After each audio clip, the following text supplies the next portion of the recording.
tarde ou Sessão Corujão, para estar aí com você. A noite é uma criança. Obrigado de coração para coração a todas as minhas corujas e corujinha. Segue-me agora pelas redes sociais, pelo YouTube. Vamos que vamos, nobres senhores, ao direito à informação. Obrigado pela sua vinda, pela sua participação, pela sua assiduidade. Primeiramente te convido, levanta da poltrona folgado, se inscreva no canal, fortalecendo, edificando a casa. Vamos fazer amizade, deixa aí o seu like, o seu joinha. Vamos agora somar, multiplicar e acrescentar. Muito bom, interessante ter aqui você do meu ladinho. Cola em fila, em ritmo. É todo esse arcabouço jurídico. Vamos agora envolver. Vamos sedimentar o conhecimento. Exatamente, com todas as letras. Agora, ao direito penal brasileiro, vamos falar uma temática sobre crimes patrimoniais. Vamos que vamos. Os crimes patrimoniais estão previstos no artigo 155 do Código Penal. Vejamos o crime de furto, que está previsto no 155, e o crime de roubo, que está no artigo 157 do Código Penal brasileiro. A diferença entre os crimes de furto e roubo. Existe diferença. No crime de furto, temos a subtração. A subtração com o uso da violência, grave ameaça, ou meio que impossibilite a resistência da vítima. Esse é o roubo. Entretanto, para análise desse crime, segue um exemplo.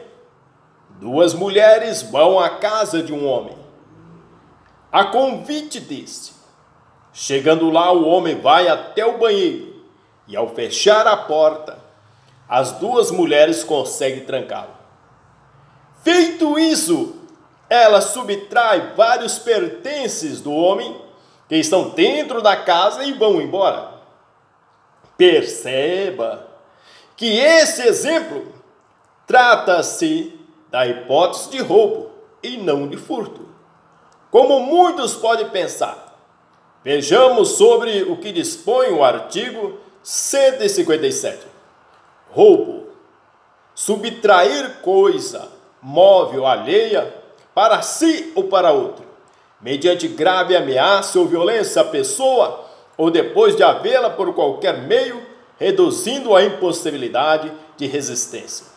A pena reclusão de 4 a 10 anos e multa. Perceba também que esse artigo não dispõe somente sobre a subtração de coisa alheia móvel, para si ou para outro, mediante grave ameaça ou violência à pessoa. Dispõe também o seguinte parte, ou depois de havê-la, por qualquer meio, reduzido a impossibilidade de resistência.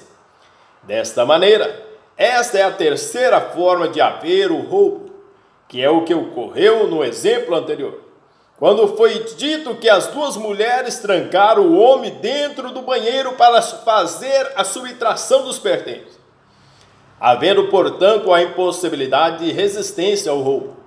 Desta maneira, a melhor maneira para encontrar o crime praticado no caso concreto é avaliando o meio empregado. Geralmente o roubo, ele age com violência. E no caso de furto, ele entra às escondidas.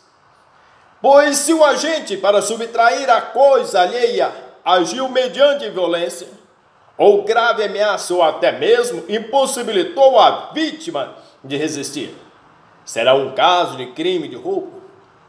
Não sendo esses meios empregados, será crime de furto. O 155, subtrair para si ou para outro coisa alheia, móvel, pena reclusão de 1 a 4 anos e multa. Ao falar sobre o crime de furto, deve-se atentar que ele pode ser simples, privilegiado, e qualificado.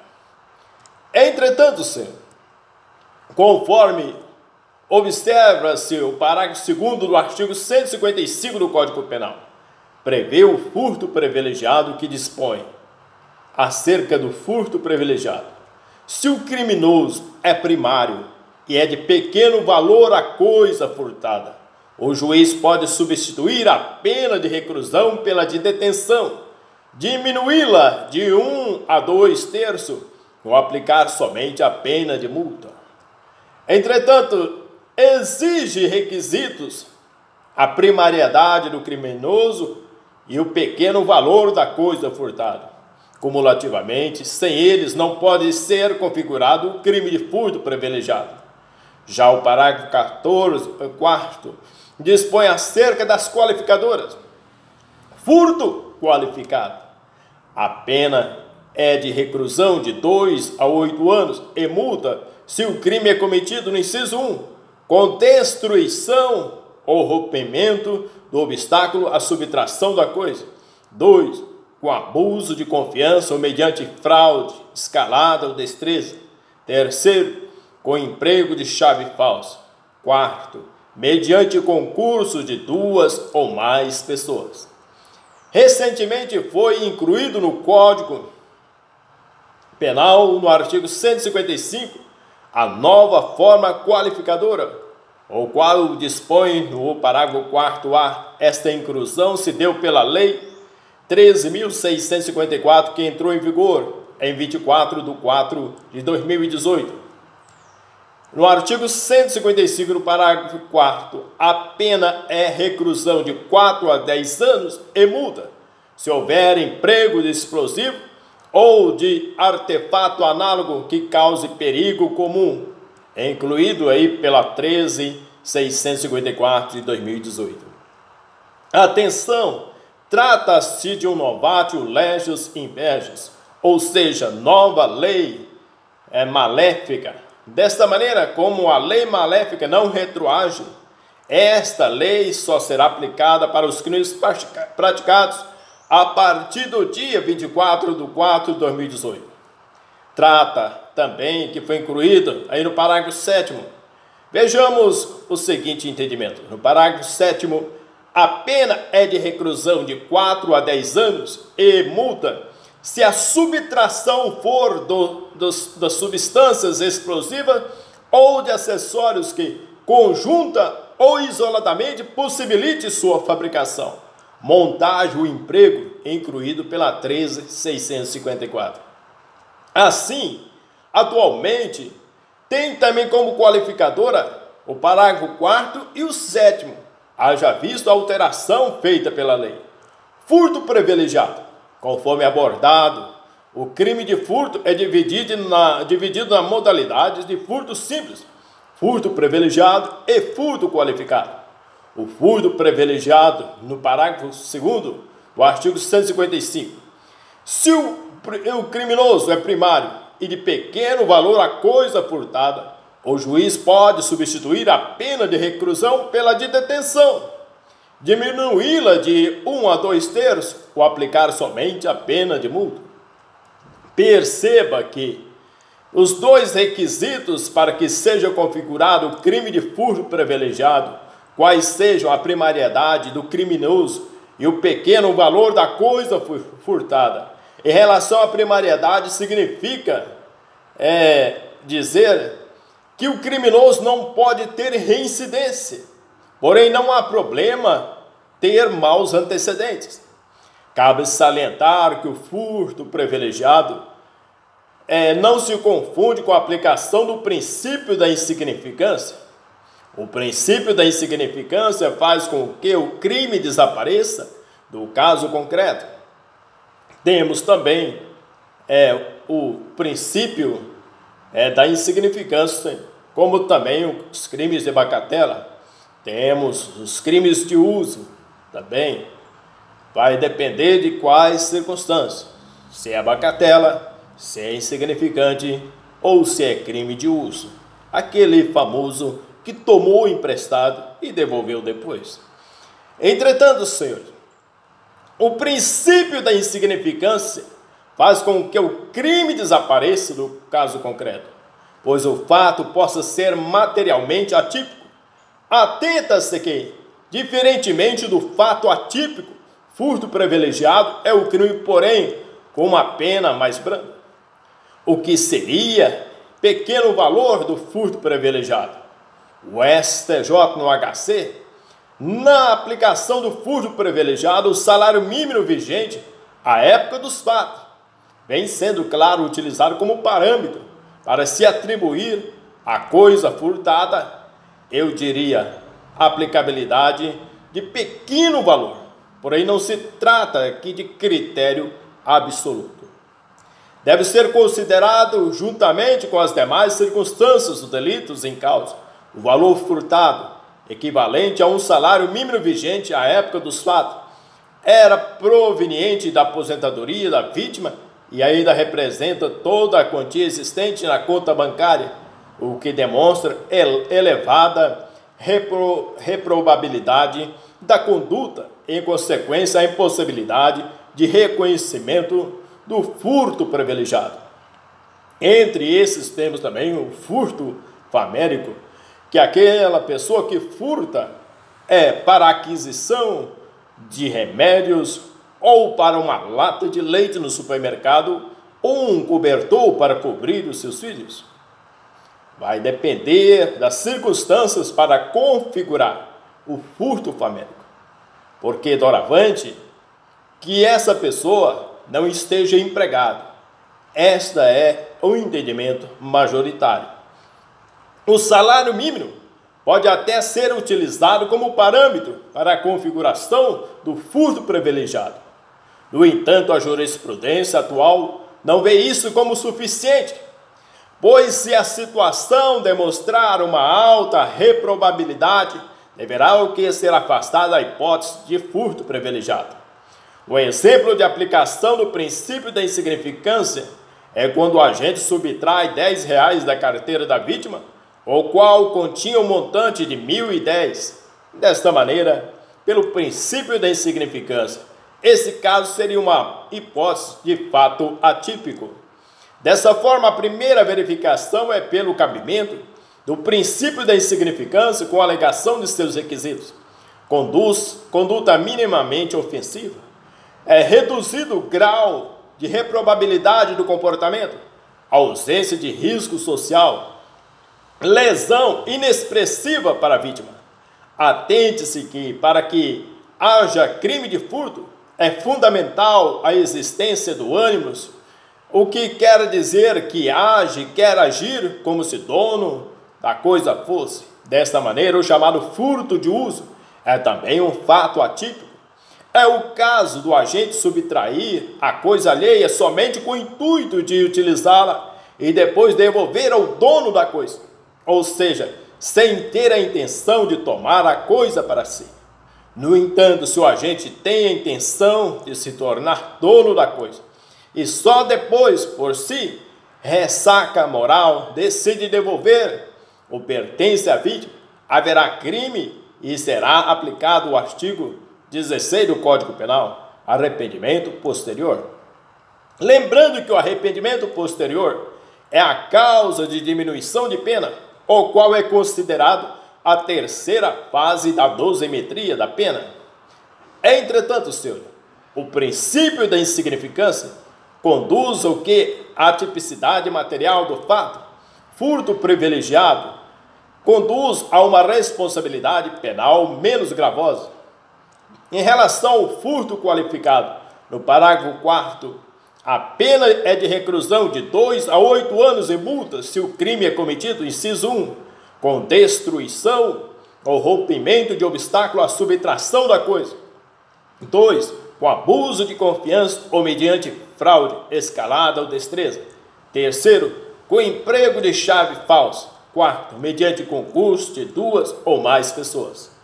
Entretanto, o abuso de confiança requer que relação de confiança entre o sujeito ativo e passivo, e não deve ser algo presumido.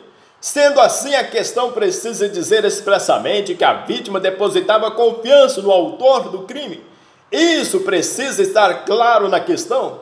Caso não esteja, não incide a qualificadora, quanto a fraude está empregada para que o agente consiga distrair a vítima e subtrair a coisa, caso a fraude seja utilizada para que a vítima entregue a coisa. Via de regra, o crime será de estelionato pelo artigo 171, o famoso 171.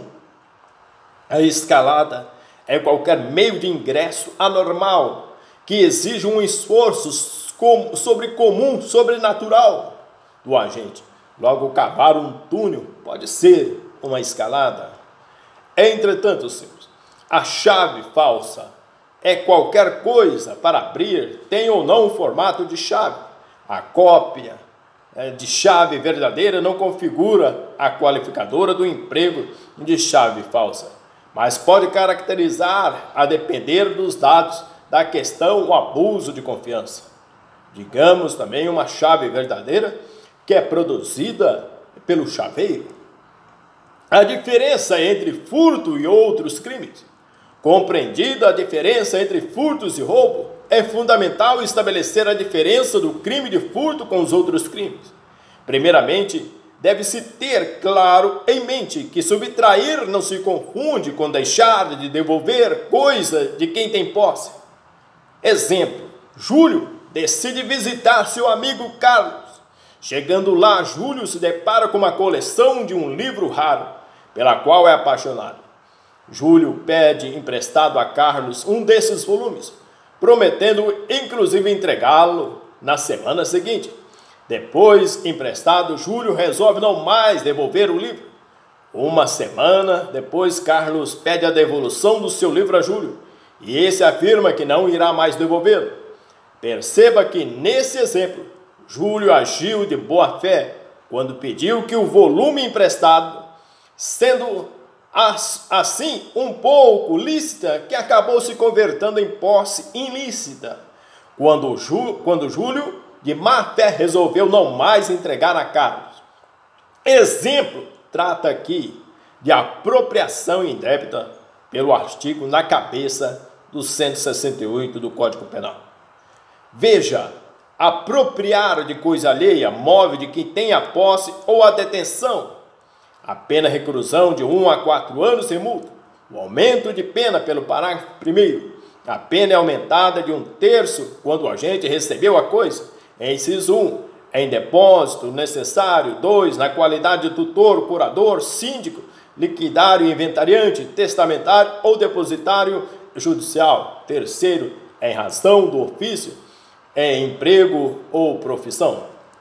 Entretanto, na apropriação indébita, a posse anterior é lícita, de boa fé, porém a consumação do crime se dá com a inversão para a prova, para o próximo passo, ilícita, que é de má fé. Se a posse anterior é de má fé, o crime praticado será de estelionato, em que há o inadimplemento pré-concebido. Por exemplo, quando Júlio pede emprestado o livro a Carlos, já com a intenção de não devolvê-lo. Veja o artigo 171, na veia, na cabeça, no caso. Obter para si ou para outro vantagem ilícita, sem prejuízo alheio, induzindo ou mantendo alguém em erro, mediante artifício ardil ou qualquer outro meio fraudulento. Entre a pena, reclusão, de 1 a 5 anos e multa, de 500, e de acordo aí. A partir desse dispositivo, verifica se o crime de estelionato prevê 2 resultados: a obtenção de vantagem ilícita e o prejuízo alheio. Dentre os meios em que será praticado o estelionato, tem-se o meio fraudulento. A atual doutrina considera como meio fraudulento o silêncio. No parágrafo 1º do 171, tem como disposição bem próxima da disposição do crime do furto privilegiado, do parágrafo 2º do artigo 155, pois menciona a primariedade do criminoso e o pequeno valor do prejuízo causado à vítima. E o artigo 171, no parágrafo 2º, estabelece aquilo que a doutrina chama de estelionato especial, dentre outras disposições. No parágrafo 1º, se o criminoso é primário e é de pequeno valor o prejuízo, o juiz pode aplicar a pena conforme o 155, parágrafo 2º, nas mesmas penas incorre que de inciso 1, vende, permuta, dá em pagamento, em locação ou em garantia coisa alheia como própria, alienação ou oneração fraudulenta de coisa própria. 2. Vende, permuta, dá em pagamento ou em garantia coisa própria inalienável, gravada de ônus ou litigiosa, ou imóvel que prometeu vender a terceiro mediante pagamento em prestação, silenciando sobre qualquer dessas circunstâncias. O defraudador do penhor, inciso 3º, defrauda mediante alienação não consentida pelo credor ou por outro modo a garantia pignoratícia quando tem a posse do objeto empenhado. Fraude na entrega da coisa, inciso 4º, defrauda a substância, qualidade ou quantidade de coisa que devem entregar a alguém. Entretanto, a fraude para o recebimento de indenização ou valor de seguro, inciso 5º, destrói total ou parcialmente ou oculta coisa própria ou lesa o próprio corpo ou a saúde ou agrava as consequências da lesão ou doença com o intuito de haver indenização ou valor do seguro. Entretanto, senhores, também é bastante pertinente relacionado sobre fraude no pagamento por meio de cheque no inciso 6º. Emite cheque sem suficiente provisão de fundos em poder do sacado ou lhe frustra o pagamento. Inciso 3º, a pena aumenta-se de 1/3 se o crime é cometido em detrimento de entidade de direito público ou de instituto de economia popular, assistencial, social ou beneficência. O estelionato contra o idoso, parágrafo 4º, aplica-se a pena em dobro se o crime for cometido contra o idoso. Percebe também, senhor, que trazendo a disposição sobre o estelionato contra o idoso, e se tratando de aplicação de pena em dobro, verifica-se que é uma causa de aumento de pena. Atente-se que o conceito de idoso está estabelecido na 10.741 de 2003, no Estatuto do Idoso, devendo a pessoa ser maior de 60 anos de idade. Crime de roubo. A partir de agora, veremos de forma mais aprofundada o crime de roubo. No 157, subtrair coisa móvel alheia para si ou para outro mediante grave ameaça ou violência a pessoa ou depois de havê-la por qualquer outro meio, reduzindo a impossibilidade de resistência. E no parágrafo 1º, na mesma pena incorre quem logo depois de subtrair da coisa emprega violência contra a pessoa ou grave ameaça, a fim de assegurar a impunidade do crime e a detenção da coisa para si ou para terceiro. Desta maneira, a diferença entre roubo próprio e roubo impróprio se dá da seguinte forma. O roubo próprio, no caso, o agente usa a violência, grave ameaça ou meio que impossibilite a resistência da vítima como meio para subtrair. No roubo impróprio, no parágrafo 1º, o agente primeiro subtrai e depois usa a violência ou grave ameaça. No roubo próprio, portanto, é o caso do agente que primeiro emprega a violência, grave ameaça ou meio que impossibilite a resistência da vítima para depois alcançar a subtração. Já no roubo impróprio, o agente primeiro subtrai a coisa pretendida e depois usa a violência ou grave ameaça. É uma hipótese muito parecida com o crime de furto, mas que se caracteriza como roubo impróprio, em decorrência da conduta se finalizar com a violência ou grave ameaça. É um exemplo de roubo impróprio o caso da pessoa que entra na casa da vítima, sem ser visto, para subtrair uma joia, mas no momento de sua saída e já com a joia em mãos, a vítima aparece, fazendo com que o agente ameace com uma faca, por exemplo, para que consiga sair daquele local com a joia, e como se fosse uma hipótese de furto que não deu certo. No parágrafo 2º do 157, a pena aumentada de 1/3 até a metade. Entretanto, senhor, a majorante do emprego de arma previsto no inciso 1 desse artigo foi revogado pela 13.654, passando a caracterizar uma nova hipótese de aumento de pena. No entanto, na nova majorante, exige-se que a arma seja de fogo.